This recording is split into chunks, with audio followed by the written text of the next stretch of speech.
Olá, meu nome é Sebastião Ernesto, sou médico anestesiologista e vou falar sobre medicação perioperatória em cirurgia cardíaca de adulto. O paciente cirúrgico é um paciente que vai ser submetido a um aumento de estresse orgânico, estresse fisiológico pelo procedimento, pelo processo anestésico cirúrgico. Ele vai ser submetido a aumento ou redução de pressão arterial, da volemia, uma série de demandas metabólicas com aumento da produção de alguns hormônios, alterações de comportamento do sistema nervoso autônomo. E todo esse contexto é muito mais exacerbado no paciente de cirurgia cardíaca, onde o estresse anestésico cirúrgico é infinitamente maior num paciente que já chega com uma redução da sua reserva fisiológica, muitas vezes de uma maneira muito importante. São pacientes que, em grande parte das vezes, vêm em uso de medicamento para as mais variadas comorbidades que possuem e é importante que se mantenha o conhecimento e atualização com referência a guidelines que nos orientem na manutenção ou suspensão dessa medicação, a reinstalação dessa substância, dessa medicação no pós-operatório, se deve ser feita, quando, como, a ponte, a substituição da medicação no pré-operatório por alguma outra que seja mais adequada para a situação a qual o paciente vai ser submetido. Esse vídeo tem o objetivo de trazer à tona alguma atualização referente a algumas dessas questões e também no alerta quanto à atenção para que se evite infecção pós-operatória com a manutenção de uma normoglicemia, uma normotermia e a utilização de antibiótico profilaxia para que se reduza a chance de instalação dessa infecção. Para nos auxiliar no estudo e atualização de todas essas questões, nós iniciamos o estudo dessa apresentação utilizando o Jornal de Cirurgia Cardiotorácica Europeu, que numa publicação em 2018 buscou uma atualização de todas essas questões em relação à medicação que deve ser suspensa ou mantida ou substituída, o alvo terapêutico de uma glicemia no perioperatório, os cuidados com analgesia no pós-operatório, entre outros. Os antitrombóticos são extremamente importantes na manutenção de profilaxia e prevenção de obstruções tromboembólicas em pacientes submetidos à colocação de stents ou com risco coronariano aumentado, entre outras situações. A utilização, muitas vezes por tempo indeterminado, garante ou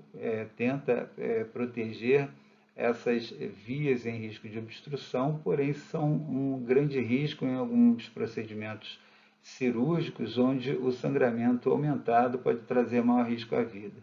O balanço entre o risco de sangramento na manutenção dessa terapia no período perioperatório e o risco de fenômeno tromboembólico, caso essa medicação seja suspensa, uma questão bastante controversa que deve ser lida à luz de discussão multidisciplinar envolvendo o cirurgião, a anestesista, o clínico do paciente e o próprio paciente, que devem, de maneira conjunta, tomar a decisão para que seja feita a escolha,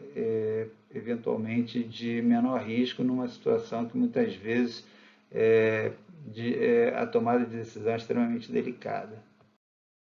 Estudos demonstraram a redução da mortalidade, do infarto perioperatório, da prevalência de acidente vascular encefálico isquêmico e na prevalência de infarto enteromesentérico em pacientes que utilizaram ácido acetil salicílico no perioperatório. Isso levou à indicação pela Escola Europeia de Cardiologia e do Colégio Europeu de Cirurgia Cardiotorácica para que se sugira a continuidade do ácido acetilsalicílico no perioperatório de cirurgia cardíaca. Em algumas situações especiais, como pacientes que se recusam a receber transfusão em cirurgia cardíaca não coronariana, o ácido acetilsalicílico deve ser suspenso ou deve ser considerado suspender 5 dias antes. Não deve ser feita a ponte com a heparina de baixo peso molecular em pacientes utilizando ácido acetilsalicílico. E naqueles pacientes que vinham em utilização de ácido acetilsalicílico previamente à cirurgia, essa terapia deve ser reinstituída no pós-operatório assim que houver diminuição do risco de sangramento, preferencialmente nas primeiras 24 horas de pós-operatório. É comum a apresentação de pacientes em terapia dupla antiplaquetária, composta em geral da associação de ácido acetilsalicílico ou com uma tianoperidina, como clopidogrel ou prasugrel, ou com associação com ticagrelor. O ticagrelor tem um tempo de ação menos prolongado, a sua meia-vida é mais curta e a suspensão, quando indicada para a cirurgia, necessita de um tempo de espera de 3 dias entre a suspensão e a realização da cirurgia, uma vez que a sua manutenção em associação com ácido acetilsalicílico pode aumentar muito o risco de sangramento intraoperatório. A utilização do prasugrel quando a indicação de sua suspensão no pré-operatório, por ter um tempo de ação mais prolongado, uma meia-vida mais longa, ele necessita de suspensão de 7 dias antes da cirurgia, e o clopidogrel, uma prodroga que necessita de metabolização, portanto, é uma substância que, para que produza o efeito desejado, necessita que a farmacogenética do paciente seja favorável à sua metabolização. Mas a sua suspensão é programada para 5 dias antes da cirurgia, quando houver possibilidade, quando isso não for aumentar muito o risco de fenômeno tromboembólico do paciente, como vai ser visto no diapositivo posterior. E o cangrelor, que é uma droga em geral utilizada em procedimentos endovasculares, pode ser utilizado como ponte na suspensão das drogas anteriores para manutenção da terapia dupla antiplaquetária por tempo mais prolongado, ou seja, com um tempo de suspensão mais curto, portanto, deixando esse paciente coberto por um tempo maior no pré-operatório. A sua meia-vida é curta, de apenas alguns minutos, e a suspensão normalmente é feita 1 hora antes do procedimento. A base para a orientação dos guidelines em relação à suspensão de uma determinada droga ou do tempo de suspensão dessa determinada droga participante do esquema da terapia dupla antiplaquetária é o fato de que a existência de um stent mantendo aquela região endotelial cruenta, facilitando a exposição do colágeno subendotelial, que pode ativar as plaquetas, produzindo adesão e agregação plaquetária e assim gerando a formação de trombo, deve ser prevenido com a terapia antiplaquetária como medida protetora do paciente. Pacientes submetidos a arteriografia com a arterioplastia sem a necessidade de instalação de stent ou sem a possibilidade de instalação de stent, deve manter a terapia dupla antiplaquetária por pelo menos 12 a 14 dias. Dessa forma, após esse período, dependendo do tipo de lesão e do tipo de doença coronariana apresentada, o paciente pode manter apenas, após esse período, o ácido acetilsalicílico, isso por tempo indeterminado.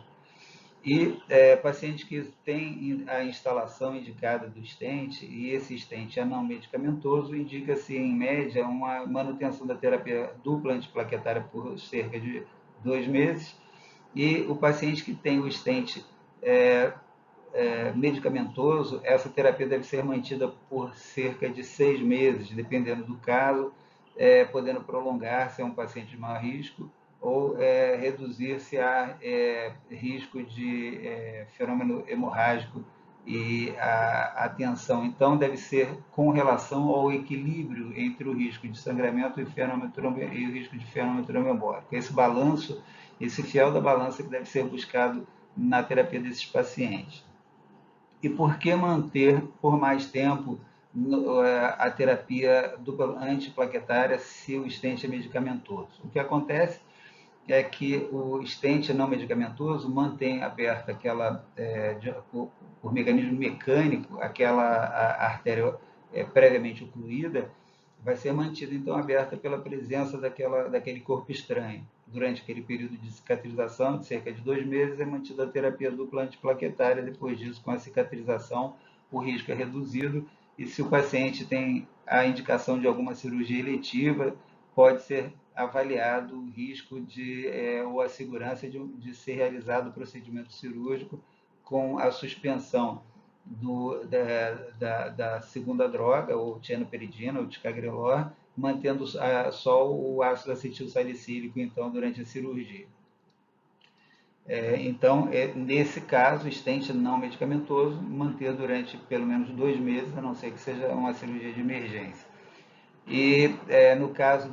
do paciente com stent medicamentoso,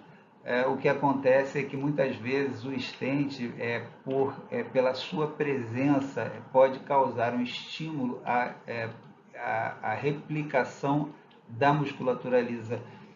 vascular, fazendo com que haja uma estenose sobre o próprio stent, um aumento da tensão e do volume da musculatura lisa, provocando uma estenose daquele stent, que pode levar a uma redução do fluxo sanguíneo naquele vaso e até a sua oclusão. Para que essa hiperplasia dessa camada muscular não aconteça, ou aconteça de maneira menos intensa, foi idealizado o stent medicamentoso, que contém em sua produção, incorporado a ele uma substância chamada citostática, que tem a função de inibir a produção ou a replicação ou a hiperplasia dessa camada muscular. Porém, essa medicação que é contida no stent medicamentoso impede também a cicatrização ou atrasa a cicatrização daquele endotélio lesado pela presença do corpo estranho, como foi explicado anteriormente. Portanto, ele vai impedir ou vai tentar reduzir o risco de hiperplasia e estenose do vaso, mas vai manter a área cruenta por mais tempo. Como vai acontecer um risco de fenômeno tromboembólico naquele vaso por um tempo mais prolongado, há necessidade de manter também a terapia dupla antiplaquetária por um tempo mais prolongado. No caso da suspensão, após a resolução, ou após passar aquele período indicado de segurança de manutenção da terapia dupla antiplaquetária, 2 semanas no paciente que fez apenas a arterioplastia, 2 meses no paciente que tem um stent não medicamentoso, ou 6 meses no paciente que tem um stent medicamentoso. Passados esses períodos de cada uma das alternativas,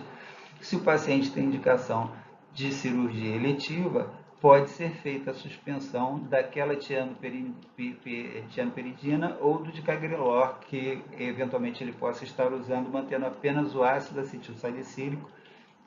no período pré-operatório. E aí a suspensão é feita da seguinte forma: se o paciente está em utilização do ticagrelor, a suspensão é feita 3 dias antes da cirurgia. Se ele usa o clopidogrel, a suspensão é feita 5 dias antes da cirurgia. E se ele usa o prasugrel, a suspensão é feita pelo menos 7 dias antes da cirurgia. Esse é um tempo de segurança para que haja redução da ação dessa medicação e, assim, reduza o risco de sangramento perioperatório. Obviamente, essa suspensão é feita caso a cirurgia seja realizada em tecido com grande risco, se houver o sangramento, tecido uma cirurgia de maior porte, uma laparotomia, uma laparoscopia, enfim. Em cirurgia de menor porte, em tecido de menos risco, uma cirurgia superficial, uma cirurgia de tecido celular subcutâneo pele, por exemplo, não há necessidade de suspender, já que a hemostasia é factível por vários métodos possíveis. Mas em cirurgias onde haja risco de sangramento e esse sangramento possa levar a grande risco de complicações mais graves, então deve ser feita essa suspensão programada dessa maneira. Em pacientes que eventualmente surjam com uma indicação de cirurgia em tempo menor do que o necessário, como os comentados nesse exemplo que eu comentei, ou seja, o paciente tem que está usando o ácido acetilsalicílico com ticagrelor e ele precisa operar antes dos 3 dias que são necessários a suspensão do ticagrelor. Ou ele faz uso de ácido acetilsalicílico e o clopidogrel, mas tem que operar antes dos 5 dias que completariam o tempo ideal de suspensão do clopidogrel. É possível, em alguns, onde haja disponibilidade, fazer o teste de função plaquetária para ver se a plaqueta do paciente já sustentaria uma hemostasia satisfatória. Outra possibilidade é a suspensão nesses pacientes da terapia combinada com o ácido acetilsalicílico em tempo hábil, mais a manutenção de uma ponte ou com o cangrelor ou com o inibidor, um dos inibidores do receptor 2B3A, e assim essas substâncias que serviriam como alternativa na execução dessa ponte são substâncias que têm um tempo de ação bastante curto. Como foi mencionado anteriormente, apenas 1 hora de suspensão do cangrelor seria suficiente para a realização do procedimento, já que ele tem uma meia-vida de alguns minutos apenas, então a sua suspensão seria muito mais próxima ao procedimento cirúrgico. Essa estratégia é ideal para pacientes que têm grande risco de fenômeno tromboembólico, paciente coronariano grave, ou paciente que apresenta complicações mais frequentes. Então, nesse paciente com risco muito aumentado de fenômeno tromboembólico, a utilização da suspensão nos tempos mencionados anteriormente, mas mantendo a ponte com uma dessas substâncias, o cangrelor ou inibidores da glicoproteína 2B3A, ofereceriam uma proteção desse paciente durante o tempo em que há a suspensão da terapia que ele vem utilizando normalmente. O retorno da terapia dupla antiplaquetária deve ser feita o mais breve possível. Isso mantém uma maior viabilidade do enxerto, aumenta a sobrevida do paciente e diminui riscos de complicações. Em pacientes que têm maior risco de fenômeno tromboembólico, como por exemplo aquele que iniciou a terapia dupla antiplaquetária há menos de um mês, o retorno dessa terapia deve ser feito o mais breve possível, dentro de pelo menos 48 horas após a cirurgia, obviamente esperando um tempo de segurança para que esse retorno não traga complicação hemorrágica. E naqueles pacientes que já têm mais de um mês de terapia antiplaquetária antes da realização da suspensão da terapia antiplaquetária dupla e da realização da cirurgia, se ele tem mais de um mês de terapia, ele pode ter um pouquinho mais de tranquilidade em relação ao retorno da terapia dupla antiplaquetária, que pode ser realizada em até 96 horas. E em pacientes que são submetidos à cirurgia de revascularização com bypass coronariano, esses pacientes, eventualmente, alguns pacientes podem ser beneficiados também com o retorno ou com o início, caso eles não venham fazendo uso ainda, da terapia dupla antiplaquetária. São os pacientes que foram submetidos à endarterectomia, pacientes que estão mais estáveis ou pacientes que foram submetidos à cirurgia sem utilização da circulação extracorpórea.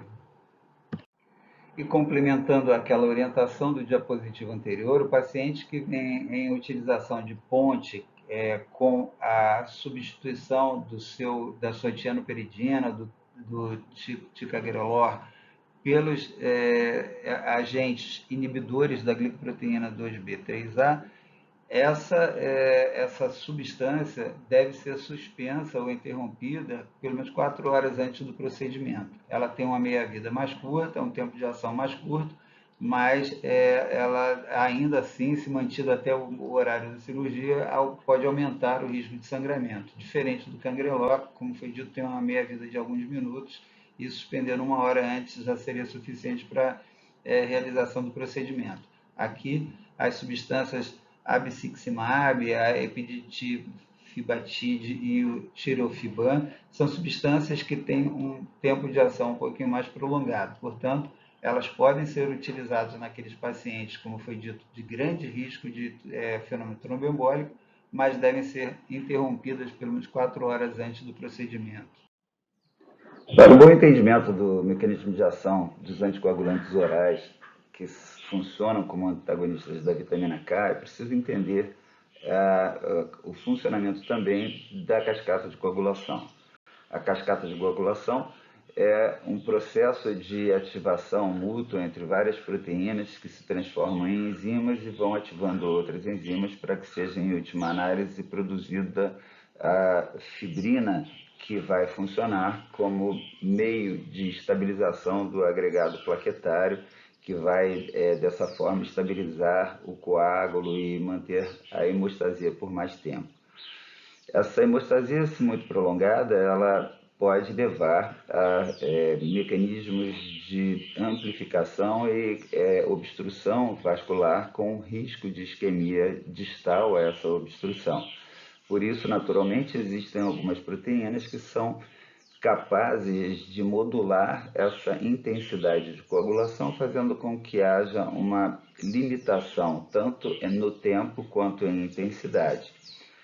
Os fatores de coagulação mais envolvidos com a vitamina K são os fatores de coagulação 2, 7, 9 e 10. A vitamina K atua como cofator, ativando a última etapa de maturação desses fatores, que é a chamada carboxilação. Sem a vitamina K, ou com o bloqueio da vitamina K pelos antagonistas representados pelos cumarínicos, essa maturação não ocorre e os fatores de coagulação são, então, produzidos, mas não ativados. Da mesma forma, proteínas que são moduladoras dessa coagulação, como as proteínas C e S, também dependem da presença e ativação pela vitamina K. Assim, além de impedir a ativação dos fatores de coagulação,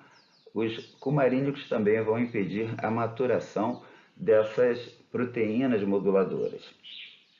Ocorre que, como pode ser visto no diapositivo, no gráfico à esquerda, na tabela à esquerda, a proteína C tem uma meia-vida extremamente mais curta que a maioria dos fatores de coagulação. Essa proteína C, se esgotando pela sua meia-vida, então vai representar um fator de risco no início da introdução do agente cumarínico, uma vez que aquele fator modulador vai estar esgotado.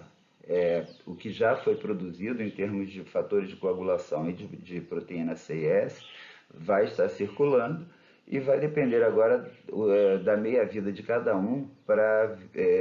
acontecer o mecanismo de ação de cada um, a atividade fisiológica de cada um. E como a proteína C, que é uma proteína que age como cofator mútuo com a proteína S, inativando alguns fatores de coagulação na cascata de coagulação, esse processo de modulação fica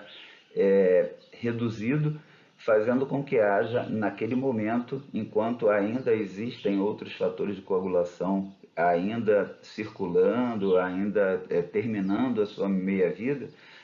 vai acontecer nesse período um risco de hipercoagulabilidade por falta de proteína C que se esgotou prematuramente em relação aos outros fatores de coagulação. Devido a isto, alguns autores sugerem, e essa é, o procedimento mais executado. Os cumarínicos, normalmente, quando eles são iniciados concomitantemente com algum anticoagulante, preferencialmente a heparina de baixo peso molecular, até que se consiga que o INR, que é o exame, o tempo de atividade de protrombina, até que o INR fique elevado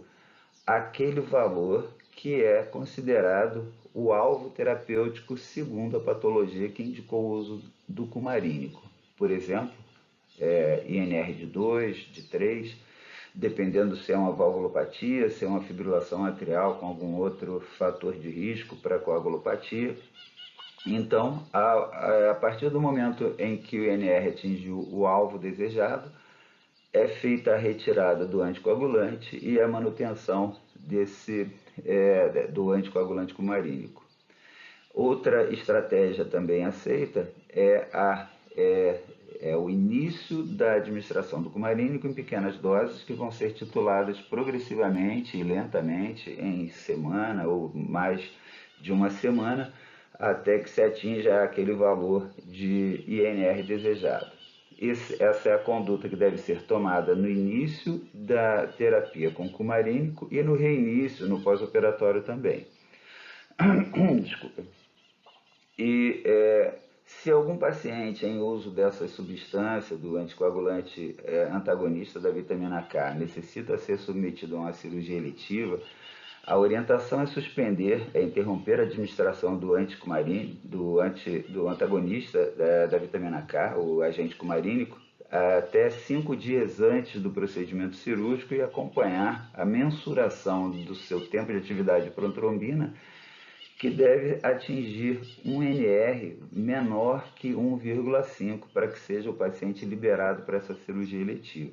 Dessa forma, ele é submetido com menor risco de sangramento intra e pós-operatório, sendo então reiniciada a terapia com o protocolo, com a estratégia mencionada anteriormente, com cuidado para evitar fenômenos tromboembólicos paradoxais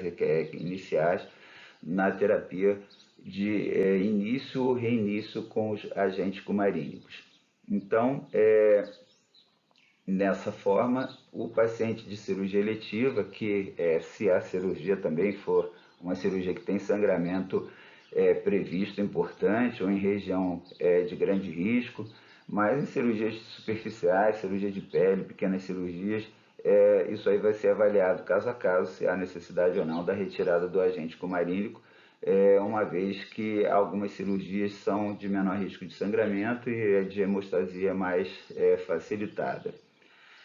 E nos pacientes a serem submetidos à cirurgia de urgência ou emergência, em que não há tempo hábil para retomada, para suspensão segura do agente cumarínico, a estratégia é administrar a esse paciente o concentrado de complexo protrombínico na dose de 25 unidades de fator 9, que é assim que se calcula, se calcula o concentrado de complexo protrombínico pela quantidade de fator 9 que vai ser administrado a esse paciente. Então, na situação de urgência, administramos a esse paciente, se a cirurgia for uma cirurgia de grande risco de sangramento ou em sítio, onde o sangramento pode ser de muito risco, a administração de concentrado de complexo protrombínico na dose de 25 unidades de fator 9 por quilo de peso do paciente, podendo também ser administrada a vitamina K 5 mg intravenoso ou intramuscular, dependendo da formulação utilizada, na expectativa de manter um pós-operatório também com menor risco de sangramento. E após a cirurgia, quando já não houver risco de sangramento importante, reinstituição do cumarínico, utilizando a estratégia mencionada anteriormente. Recentemente foram introduzidos na nossa farmacopeia algumas substâncias com ação mais específica e com uma farmacologia mais segura para o tratamento ou prevenção de fenômenos tromboembólicos. Foram chamados os novos anticoagulantes orais, que já não são tão novos assim, alguns com ação sobre o fator 10, como a apixabana, edoxabana e rivaroxabana, e outros com ação bloqueadora sobre a trombina, como a dabigatrana. Essas substâncias têm uma farmacocinética bastante confiável, diferente dos cumarínicos, não sofrem interferência com a alimentação e a meia-vida é em média de 12 horas. A orientação é em paciente que vai ser submetido à cirurgia eletiva com risco de sangramento ou sangramento em regiões de grande risco, é suspender essa terapia 4 meias-vidas antes, ou seja, meia-vida de 12 horas, então suspendemos a medicação 48 horas antes. Algumas dessas substâncias possuem antídotos, como por exemplo a dabigatrana, que possui o idarucizumab, que é um fragmento de anticorpo monoclonal que se liga à molécula de dabigatrana, interrompendo a sua ação em poucos minutos. Existe também, para os antagonistas de fator 10, o andexanet alfa, que é também um antídoto que age sobre essas substâncias, interrompendo a sua ação e permitindo o retorno à hemostasia normal do paciente. Em situações de cirurgia emergencial, onde não há tempo de suspensão 48 horas antes da terapia anticoagulante, pode ser feita como profilaxia e deve ser feita no tratamento de hemorragias em pacientes nessa situação, a administração de concentrado de complexo protrombínico na dose de 30 a 50 unidades de fator 9 por quilo de peso. Ainda off-label, ainda não é uma conduta liberada formalmente pelo FDA, mas é uma conduta que é bem aceita e pode contornar esses sangramentos nesses pacientes pela reposição dos fatores de coagulação. Essas substâncias, então, são retornadas à sua administração no pós-operatório após a redução do risco de sangramento e, assim, retorna-se com a terapia para prevenção dos fenômenos tromboembólicos que foram indicação da sua terapia previamente à cirurgia. Recuperando, então, a informação sobre o controle hemostático do paciente em uso de anticoagulantes orais, em relação ao uso do cumarínico, o controle é feito através do NR, do tempo de atividade de protrombina, que deve ter para alvo terapêutico entre 2 e 3, dependendo do tipo de indicação da terapia anticoagulante, e a suspensão em caso de cirurgia eletiva para paciente que vai ser submetido à cirurgia que tem grande risco de sangramento ou sangramento de tecido nobre. Então, essa terapia deve ser suspensa e só deve ser liberado com NR menor que 1,5. E o retorno da terapia, então, buscando o NR que era alvo previamente à cirurgia. E no controle de substâncias anticoagulantes orais do grupo dos novos anticoagulantes, os bloqueadores do fator 10 e da trombina, em geral, as cirurgias eletivas não necessitam de ser feita avaliação laboratorial. É apenas esperar 4 meias-vidas, ou seja, 48 horas, para liberação da cirurgia eletiva desses pacientes. Em situações emergenciais ou em crianças, gestantes ou pacientes grandes obesos, onde a farmacologia pode estar alterada, pode ser feita a mensuração ou da atividade de fator 10 através do teste anti-fator 10 para os pacientes submetidos à terapia com os bloqueadores de fator 10, entre eles o rivaroxabana, e no caso do paciente em uso de bloqueador da trombina, como a dabigatrana, deve ser feita, ou pode ser feita onde há disponibilidade, o teste de trombina com o teste de antitrombina diluído, que é um exame que pode direcionar esse paciente para, pelo menos para o prognóstico de risco de maior ou menor sangramento. Onde há mensuração da concentração, A dabigatrana e a rivaroxabana devem ter sua concentração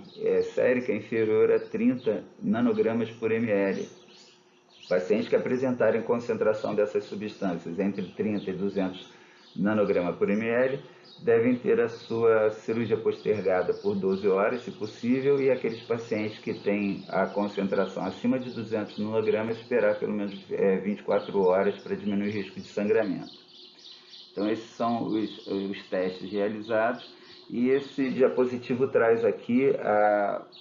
o artigo que foi utilizado para a validação do teste de antifator 10 para utilização também, não só com a heparina, mas também com os novos anticoagulantes orais que agem sobre o fator 10. Alguns pacientes são considerados de extremo risco para fenômenos tromboembólicos e, após a suspensão de terapia anticoagulante oral nesses pacientes, é ideal que se mantenha uma ponte de terapia anticoagulante, idealmente com heparina não fracionada, para que ele seja mantido com proteção entre o tempo de suspensão do anticoagulante oral e o momento da cirurgia. E a escolha recai sobre a heparina não fracionada devido ao fato de ela ter um tempo de ação mais curto e a suspensão,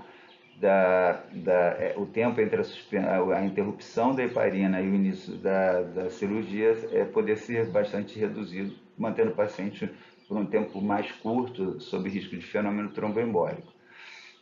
Alguns pacientes que já utilizam ou já utilizaram a heparina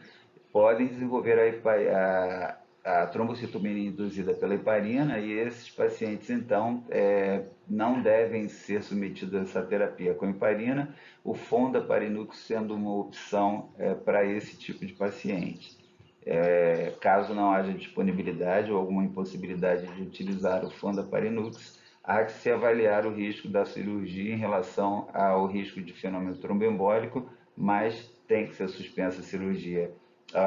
o anticoagulante oral em tempo hábil para cirurgia eletiva, e não deve ser usada a heparina devido ao risco de fenômenos tromboembólicos severos pela condição induzida previamente. Em pacientes que vêm em uso de heparina, não tem essa contraindicação, não desenvolveram a trombocitopenia induzida pela heparina, pode ser feita também a terapia, a profilaxia ou terapia com a heparina de baixo peso molecular. Não é indicação primária, mas pode ser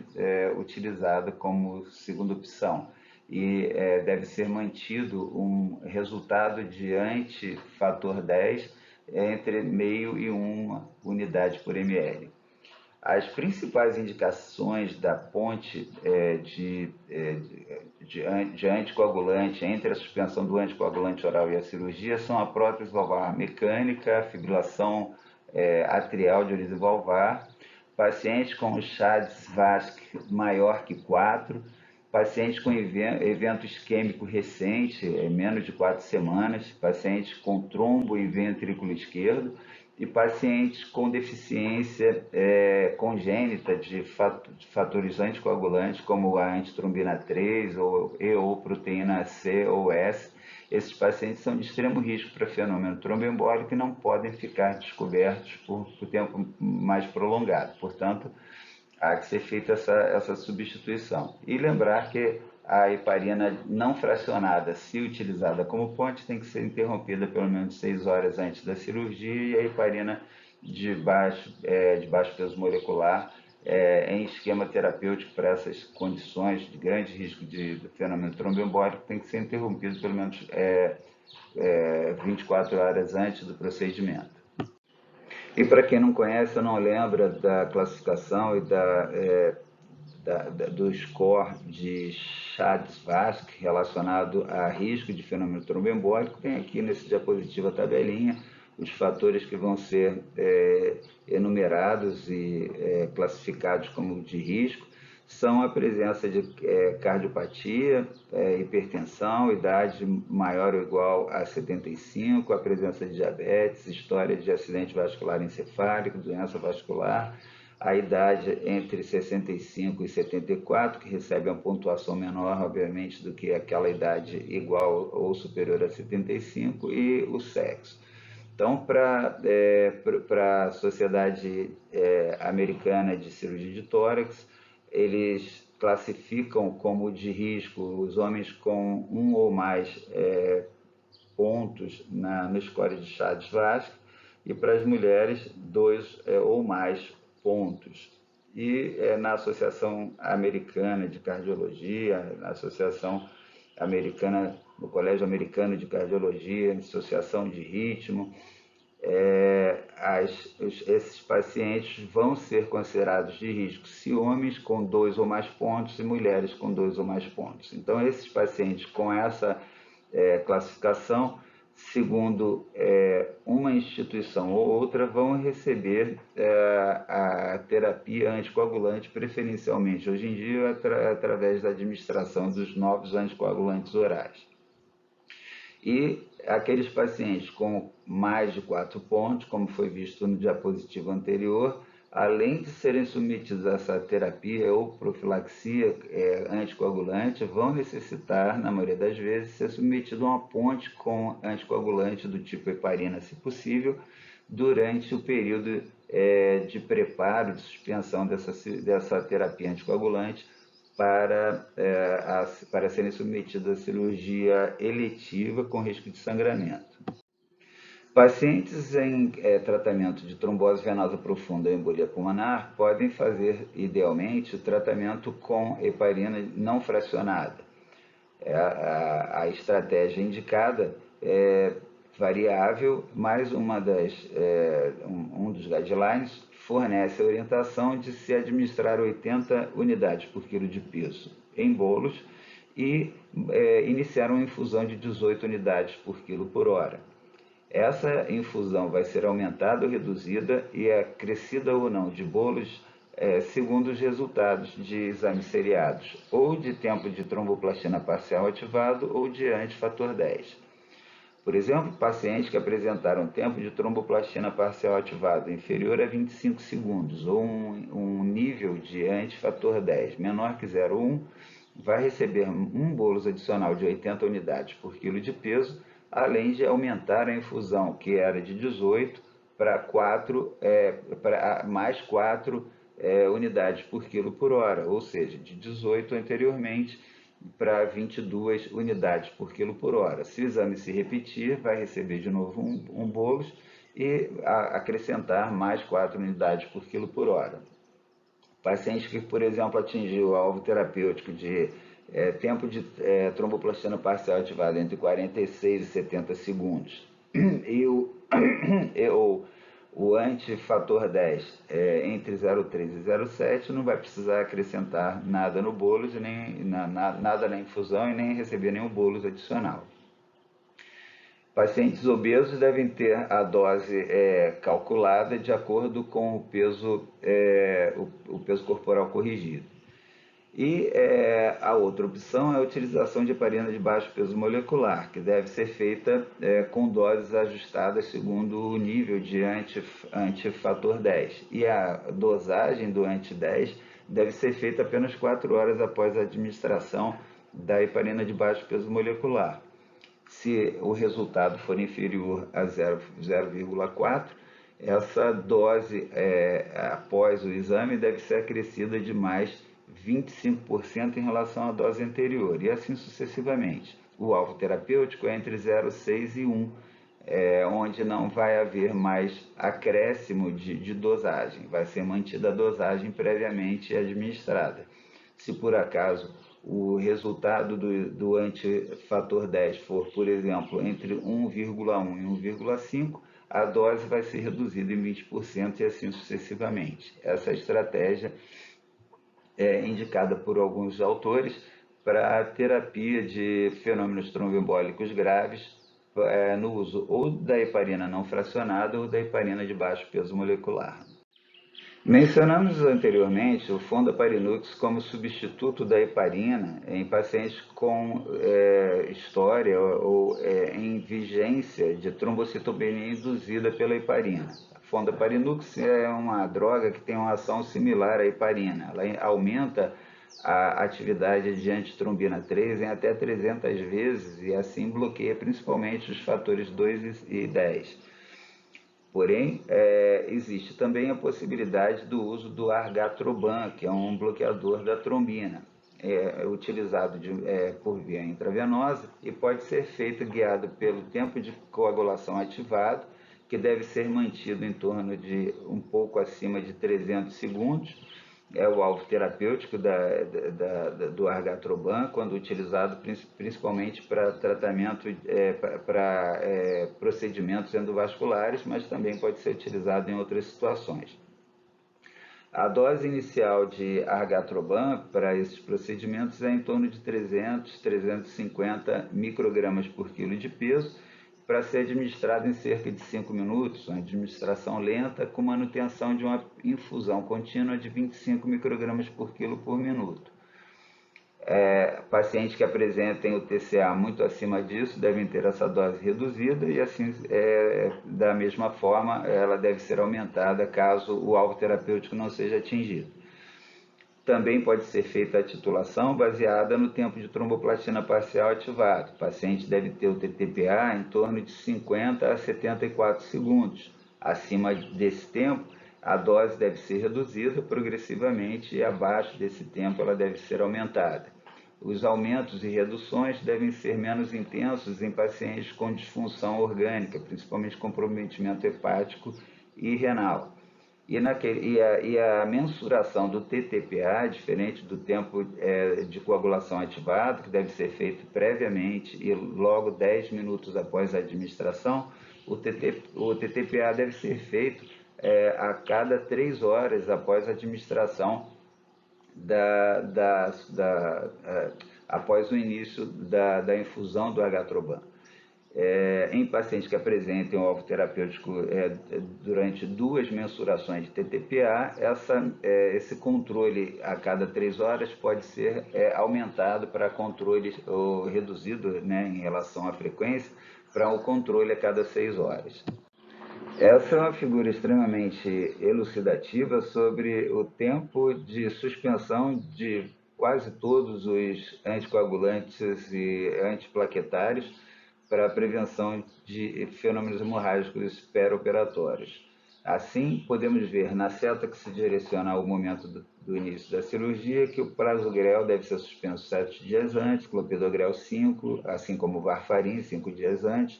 O Fondaparinux, que pode ser utilizado em alguns procedimentos por via endovenosa, pode ser feito também o uso oral desse agente, que é um agente, como foi dito, que tem uma ação similar à heparina, age aumentando a ação da antitrombina 3 e deve ser suspenso quando em utilização oral 4 dias antes. O ticagrelor deve ser suspenso 3 a 5 dias antes. Os agentes anticoagulantes orais da nova geração, os bloqueadores do fator 2 e 10, devem ser suspensos 2 dias antes, em média, e assim sucessivamente. Portanto, é uma figura que, no meu entender, deve ser o espelho da orientação de todas essas substâncias anticoagulantes. Lembrar que a bivelarudina, a gatroban e a heparina não fracionada, cerca de 6 horas antes, devem ser suspensas também. E essa figura é uma figura que, idealmente, principalmente para nós que não circulamos na terapia anticoagulante dos pacientes, fazemos apenas o preparo pré-operatório, é uma figura de bastante interesse ser colocado em ambulatórios de pré-anestesia, em avaliações pré-anestésicas de uma maneira geral. Esse diapositivo traz esse esquema um pouco mais simples, representando o tempo ideal de suspensão dos anticoagulantes orais previamente a cirurgias com potencial de sangramento ou com potencial de sangramento em tecido nobre. De novo aqui, os anticoagulantes do tipo cumarínicos, os antagonistas da vitamina K, devem ter a sua suspensão 5 dias antes e nos pacientes de maior gravidade, maior risco de fenômeno tromboembólico, deve ser iniciada a ponte com heparinoterapia ou com heparina não fracionada, ou com heparina de baixo peso molecular, e elas devem ser canceladas, interrompidas em tempo apropriado antes da cirurgia. Se for escolhida a heparina de baixo peso molecular, ela é interrompida 24 horas antes. Se for escolhida a heparina não fracionada, ela é interrompida 6 horas antes do procedimento. Os pacientes em terapia com os anticoagulantes orais novos, essa terapia deve ser interrompida 48 horas antes do procedimento. E agora, o que não havia no diapositivo anterior é a orientação sobre o retorno dessa terapia no pós-operatório. Devemos iniciar a utilização de heparina não fracionada 12 a 24 horas após a interrupção após o término da cirurgia, quando já não há mais risco de cirurgia, mais risco de sangramento. E se esse paciente vinha em uso de agente cumarínico, ele deve ser reiniciado juntamente com a heparina no dia anterior ou 24 horas após. A terapia vai ficar combinada com a heparina e o agente cumarínico até que se atinja o valor ideal para a patologia que indicou o uso do cumarínico, que é em torno de 2 nos pacientes com a válvula mecânica aórtica, ou acima de 2,5, preferencialmente em torno de 3, nos pacientes que têm essa válvula aórtica mecânica associada a outros riscos, como doença tromboembólica, pacientes com diminuição da fração de ejeção abaixo de 35%, pacientes com fibrilação atrial e outros, ou nos pacientes que têm válvula mecânica mitral ou tricúspide. Nesses pacientes, maior risco, então, de fenômenos tromboembólicos, o INR-alvo é um pouco mais alto. Ao invés de 2, é igual a 3, sempre mantendo acima de 2,5 nesses pacientes de maior risco. E nos pacientes que vinham em uso de agentes novos, anticoagulantes orais, esse deve ser retornado no terceiro dia de cirurgia e a utilização dele deve ser iniciada juntamente com a interrupção do uso da heparina que vinha sendo mantida nesses primeiros dias de pós-operatório. Portanto, o anticoagulante cumarínico ele é iniciado junto com a heparina, e a heparina é interrompida quando o INR-alvo é obtido, é alcançado. E em relação aos novos anticoagulantes orais, eles são iniciados no terceiro dia e, nesse momento, é interrompida a administração de heparina. O lado esquerdo desse diapositivo traz para nós a corroboração do que foi dito sobre o INR a ser mantido de acordo com o tipo de doença valvar e o local dessa implantação dessa válvula mecânica. Pacientes apenas com válvula mecânica em posição de válvula aórtica devem ser mantidos com o agente cumarínico para um INR-alvo de 2, 1,5 a 2, e se houver alguma outra indicação de utilização de agente antiplaquetário, deve ser mantidas as doses pequenas, entre 75 e 100 mg de ácido acetilsalicílico, que devem ser remanejados e estudados em relação à forma de suspensão, preferencialmente suspendendo o agente cumarínico no caso de cirurgia eletiva e avaliando a necessidade ou não de manutenção do ácido acetilsalicílico no período que precede a cirurgia eletiva com potencial de sangramento. Algumas cirurgias, como sabemos, como as cirurgias neurológicas, oftalmológicas fechadas, cirurgia de ressecção transuretral de próstata, contraindicam formalmente a manutenção do ácido acetilsalicílico, e isso deve ser levado em consideração. Assim, Pacientes com a válvula mecânica em situação de válvula mitral ou tricúspide, ou mesmo aqueles em situação de válvula aórtica com associação de outros fatores de risco, como foi mencionado anteriormente, devem manter um alvo terapêutico em torno de 3 para o INR. E a associação, de novo, de ácido acetil salicílico, quando indicado por outras comorbidades, deve ser mantida também nas doses comentadas agora há pouco. Em relação às válvulas protéticas, as válvulas biológicas, a terapia com o agente anticoagulante ou agente antiplaquetário é um pouco controversa ainda na literatura, mas a Sociedade Americana de Cardiologia considera que situações de válvula biológica, tanto de aorta quanto de mitral, podem ser tratadas tanto com um período de 3 a 6 meses de agente anticumarínico com alvo terapêutico de INR 2.5, como também pode ser feita a opção pela terapia com antiplaquetário, ácido acetil salicílico, por tempo indeterminado na dose de 75 a 100 mg por quilo de peso, dependendo da escolha disso, de vários fatores, como, por exemplo, o risco de sangramento, paciente que já teve história de acidente vascular encefálico e outros. E no caso da troca de válvula aórtica através de catéter, ou nas situações de reparo de válvula, a opção também pode ser feita tanto pela manutenção por tempo indeterminado de ácido acetil salicílico, como nos pacientes de menor risco, a manutenção de 3 a 6 meses com agente cumarínico, com associação ou não com agente antiplaquetário, seja o ácido acetil salicílico, seja com o clopidogrel em associação com ácido acetil salicílico. Nesse caso, o alvo terapêutico do agente cumarínico, quando este for empregado, é de 2,5, um nível de evidência 2B, portanto, é uma sugestão, ainda há bastante controvérsia, mas é o que orienta a Sociedade Americana de Cardiologia. Terminamos aqui o nosso vídeo, que foi a primeira parte sobre medicamentos utilizados no perioperatório de cirurgia cardíaca. Espero que tenham gostado e prossigam no nosso segundo vídeo. Muito obrigado pela companhia.